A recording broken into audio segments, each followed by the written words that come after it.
Good morning, ladies and gentlemen. I hope you all enjoyed your party last night. I've got this prepared speech, but after those kind words, I feel it should come from the heart. Fortunately,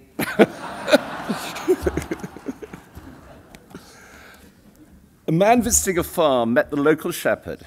He goes up and says, "I bet you a sheep that I can tell you exactly how many you have." The shepherd, thinking he will never guess correctly, as he has hundreds of them, says, "Okay." The man says 847, which to the shepherd's surprise is the exact number. The shepherd, to mitigate his loss, says, "I bet I can tell you what your career you have." The man duly accepts the bet, and the shepherd says, "You're an economist working for the Remain campaign." The man says, "Wow, how did you know that?" The shepherd says, "When I get my dog back, I'll tell you."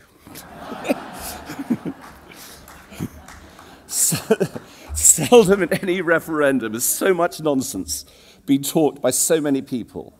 The Prime Minister and the Chancellor, the BBC, the Financial Times, the head of the IMF, President Obama, and virtually every economist who wanted to get his name in a newspaper would have had you believe that the British economy would be plunged into recession, house prices would collapse, interest rates would rise, the stock market would fall, and indeed, we might even have World War III.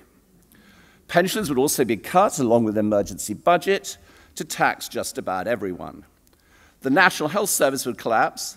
No doubt it's an Egyptian-style plague spread across the country. Okay, I made that up, but...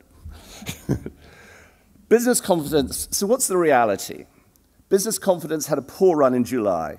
Hardly surprising, given the doom and gloom prophecies propagated by the Remain campaign.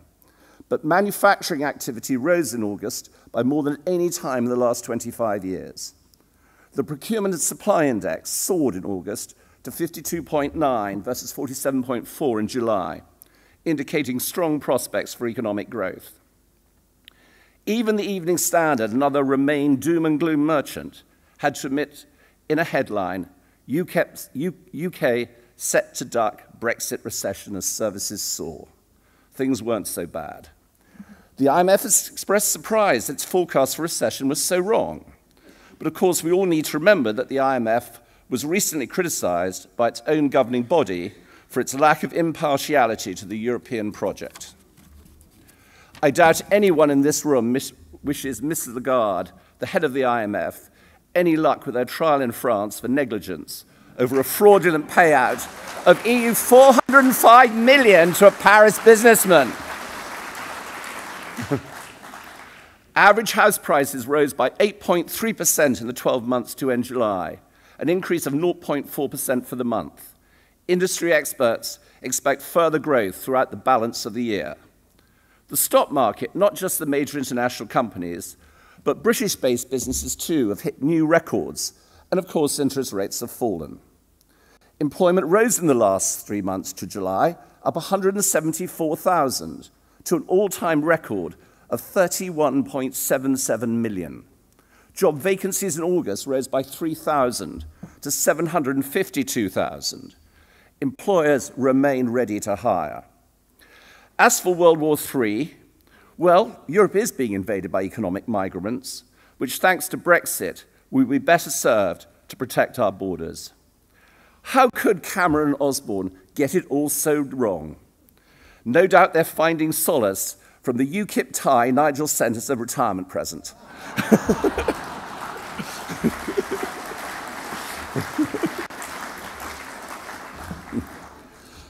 Since Brexit, the EU is showing its true colours with a vengeance. The unforeseen implications for business, had we stayed, couldn't have been worse.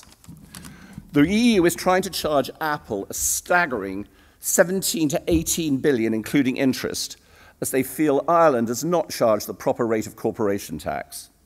Corporation tax was meant to be a matter for individual governments. Well, not anymore. So, how long before European tax harmonisation on all taxes?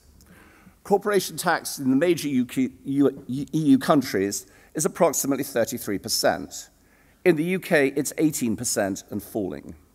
Social charges paid by employers are all over the place. France, for example, charges 60%. Germany's 34%, in the UK it's 14%. VAT is payable on food in most European countries. As always, any setback in Europe is an excuse for more Europe. And in this case, tax harmonization is inevitable, in my opinion. British businesses had a lucky escape.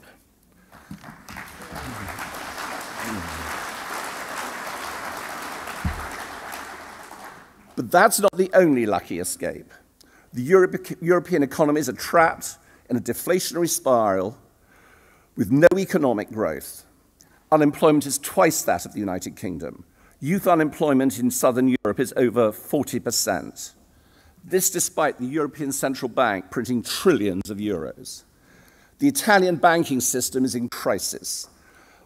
In my estimation, it would take something in the region of 100 billion of new equity to resolve the problem without having to make pensioners sacrifice their savings in bonds in Italy, which I suspect would cause even further hatred for the European project. But don't think the German banking system's any better. They have a large number of banks owned by states, and many of them are bankrupt. Deutsche Bank itself is reeling from endless problems, not least of all yesterday being fined 14 billion by the US government for selling bad mortgages in the United States. To put that in context, the bank is only worth 20 billion in the stock market. But if you think that's bad, they have derivative exposures, which is probably a bit too complicated to explain here, of 54 trillion euros. If they were to get the pricing wrong by 1%, Deutsche Bank would be wiped out 7 times over. So what are the implications for the British business community over the coming years? As I'm not an economist, I might have a chance of getting it right, but who knows? The question is, of course, very wide, so I'll try to paint a picture with a broad brush. Inflation is going to rise. Imported goods will cost approximately 10% more. On top of this, a large number of businesses will need to pass on the impact of the minimum wage. After the Brexit tidal wave of immigrants driving down the wages of ordinary British people will be curtailed.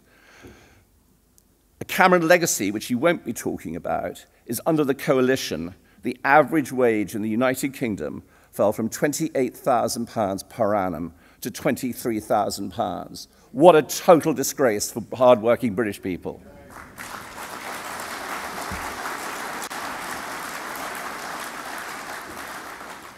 Business will therefore need to improve productivity to offset higher costs. Across business sectors, I believe the overall impact will be very positive, but of course there will be winners and losers. One of the principal benefits of Brexit is that companies, particularly smaller companies with no exports to Europe, will be freed from a tidal wave of endless and expensive EU legislation and regulations. Obviously, companies exporting into the EU will have to meet EU standards, but the argument that because we can't influence those standards makes British business vulnerable is a nonsense. Our exporters to the United States, for example, have to meet their manufacturing standards, and it goes without saying we have no influence over America either. As regards the different parts of our economy, let me share with you some brief comments on various sectors. Tourism into the UK will be a major beneficiary of Brexit. The cheap pound will make Britain a prime destination for foreign tourists. European threats on visa charges will make staycation even more attractive, and already British people increasingly plan a holiday in the United Kingdom. This in turn will benefit leisure-related businesses, soccer, 10-pin bowling, restaurants, hotels, and other leisure-related activities. Better reserve your place on the beach before the Germans arrive.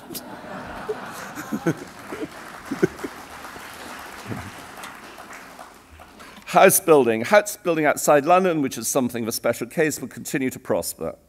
The government is committed to greater home ownership through various incentives, while the massive housing deficit caused by previous immigration means it will take at least a decade before the UK housing market reaches equilibrium.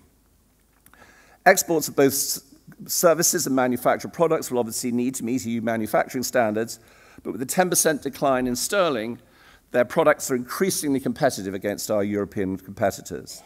The Japanese car manufacturers in the United Kingdom should be rejoicing rather than bullying our Prime Minister.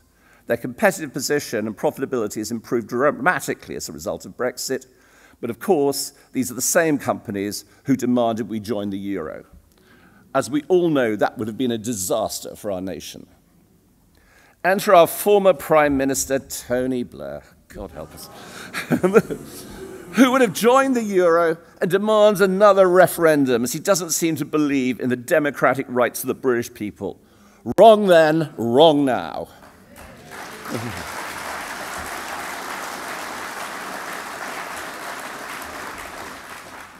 Financial services are obviously a very important part of our economy. We have a manufacturer trade deficit with Europe of circa 140 billion, but a significant surplus in financial and other surpluses of probably 80 billion per annum. We will need to use that deficit to protect our financial and other services, but even then the story is not one-sided. Banking. Most British banks are selling their loss-making European retail banking businesses. No great loss there. Insurances. Large companies such as Aviva have European subsidiaries, so Brexit is not a threat. Lloyd's Insurance claims it will be hurt, but that refers only to a very small proportion of its business in the European Union. Lloyd's is predominantly an excessive loss catastrophe business which competes against Bermuda and Switzerland, neither are EU members. The fund management industry, which is enormously profitable for the United Kingdom with over 4 trillion under management, is largely unaffected, although they may need to set up small businesses in Ireland to secure EU distribution. Finally, don't be fooled by investment banks reducing their UK operations. Most investment banks are failing to earn an adequate return on capital. So Brexit is a perfect excuse for downsizing their business, which they intend to do anyway. Don't fall for that little lie.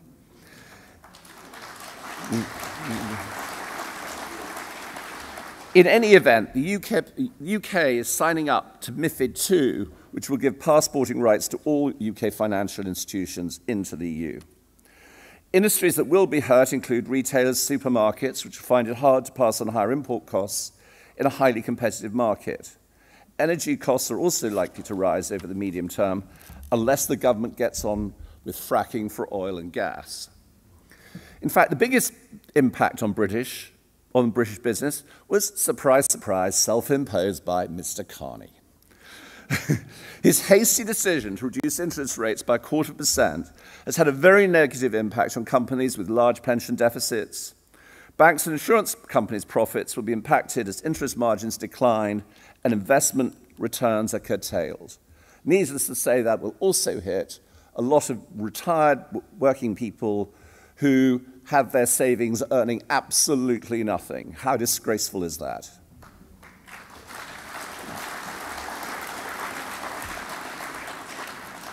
Obviously, our Prime Minister will be overseeing the negotiations rather than Nigel, without whom none of this would have been possible.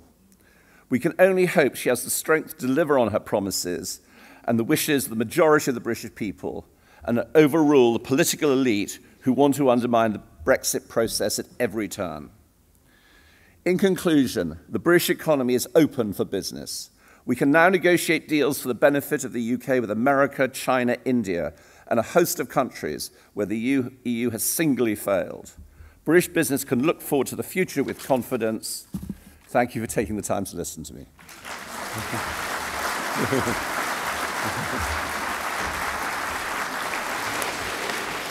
We are ahead of time. Would you take a couple of questions? Just say two. Yes, okay. We are, unusually for a UKIP conference, way ahead of time. And the next, which is the medals, gold medals awards, cannot start until past. So I'm going to take a couple of questions for Christopher on business specific. We're not going to generalize. If you have a question, please just give a question, not a long speech. There's somebody in the back there.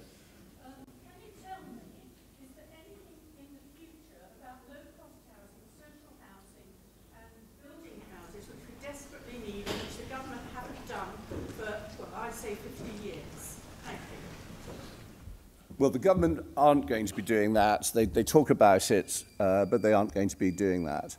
One of the fundamental, it so happens, quite a good question for me, because I'm a director of a company called MJ Gleeson, which has substantial business in the north of England, and we are an affordable housing company, and we sell houses for about £115,000, which, given the entry level, is something that most people can afford. Even a three-bedroom house is only £125,000. The fundamental problem with the British housing industry at the moment is there's a capacity issue. It is very difficult to build more than about 150,000 houses a year, given brick supplies, labor, etc. And one of the other problems you've got is, unlike Gleeson, who is building many more homes at the moment, many of the big house builders were very scared after the last recession. Many of them nearly went bankrupt, and therefore they are containing their building activities so they don't overstretch themselves. The corollary of that being is you see these absurd bonuses paid to housing chiefs of Persimmon and Berkeley Homes, where they feel they're now worth £10 million a year as an annual salary. So I'm afraid it's very hard to give you much encouragement that the big house builders are going to be building much affordable housing. Now, the government does force them to build some affordable housing as part of their overall schemes. But again, the unfortunate truth is the demand is considerably greater than the supply. And of course, in the southeast, it's pretty well impossible. In fact, there's some horrendous statistics. If you were to take London, a first-time buyer in London, central London, is now 52 years old. In the surrounding area of London, he's now, or she is now 47 years old. This is hardly a way to support Margaret Thatcher's housing dream. Did that answer your question? Right. We've got one in the back there and then one here, and I don't think we'll get much. That gentleman in the back? Christopher Gill, Honorary President of the Freedom Association. We're constantly being told that getting out of the European Union is very complicated and it's going to take a long time. Can you, Christopher, see any objection to our government going to Brussels and saying to them over there, look, we're out. Do you understand?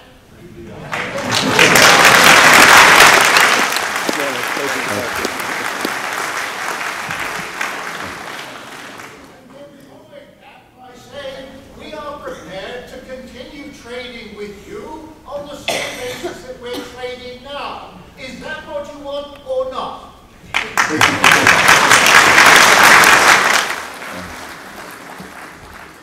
That's exactly what any normal thinking person would indeed be saying. Sadly, of course, our civil servants are going to tie this up with how many angels on a pinhead. The trouble with trade is you have to meet certain EU standards. Those standards have to be achieved, and therefore it's not as simple as simply saying Britain is a free trade area with no import taxes. We can, and I'm sure we will get there, even if we have to borrow some of New Zealand's negotiators, because we obviously gave up negotiating for ourselves a long time ago. So there was another question over there. Yes, that gentleman there. Who's next? Mercedes, I'm not making out on them. Give me 2 stocks or shares and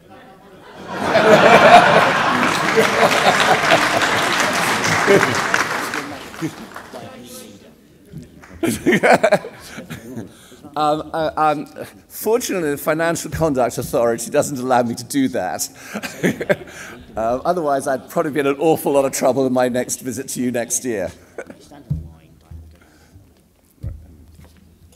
Please. Right. Sorry.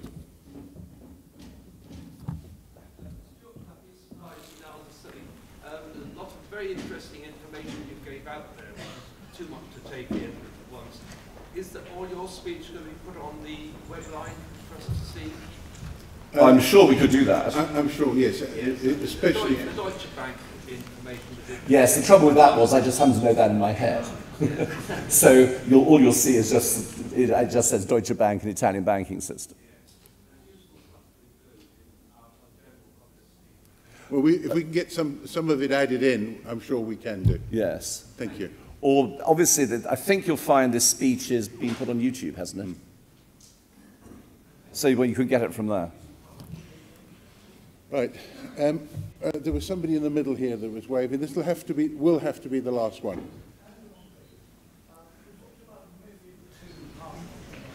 You have to speak up a little bit. Oh God, yes. I was afraid someone might ask that question. They'll teach me for using acronyms. The question is, what does MiFID II passporting rights mean? Basically, very simplistically, under MiFID II, if a financial institution can be shown to meet all the requirements of the European Union, it can trade in the European Union even if that country is not a member of the European Union. It would be extremely difficult for the European Union to argue that we can't meet their financial requirements and standards because we are obviously having to meet them as we speak. So that's the way you get around it. Okay. Oh, it's a European Union piece of legislation. It's a horrible thing for many British institutions because it increases our cost base exponentially by hundreds and hundreds of thousands of pounds for small companies. Right. Thank you.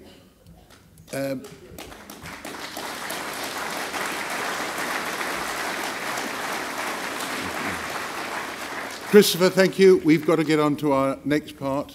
Thanks. Thank you very much. And as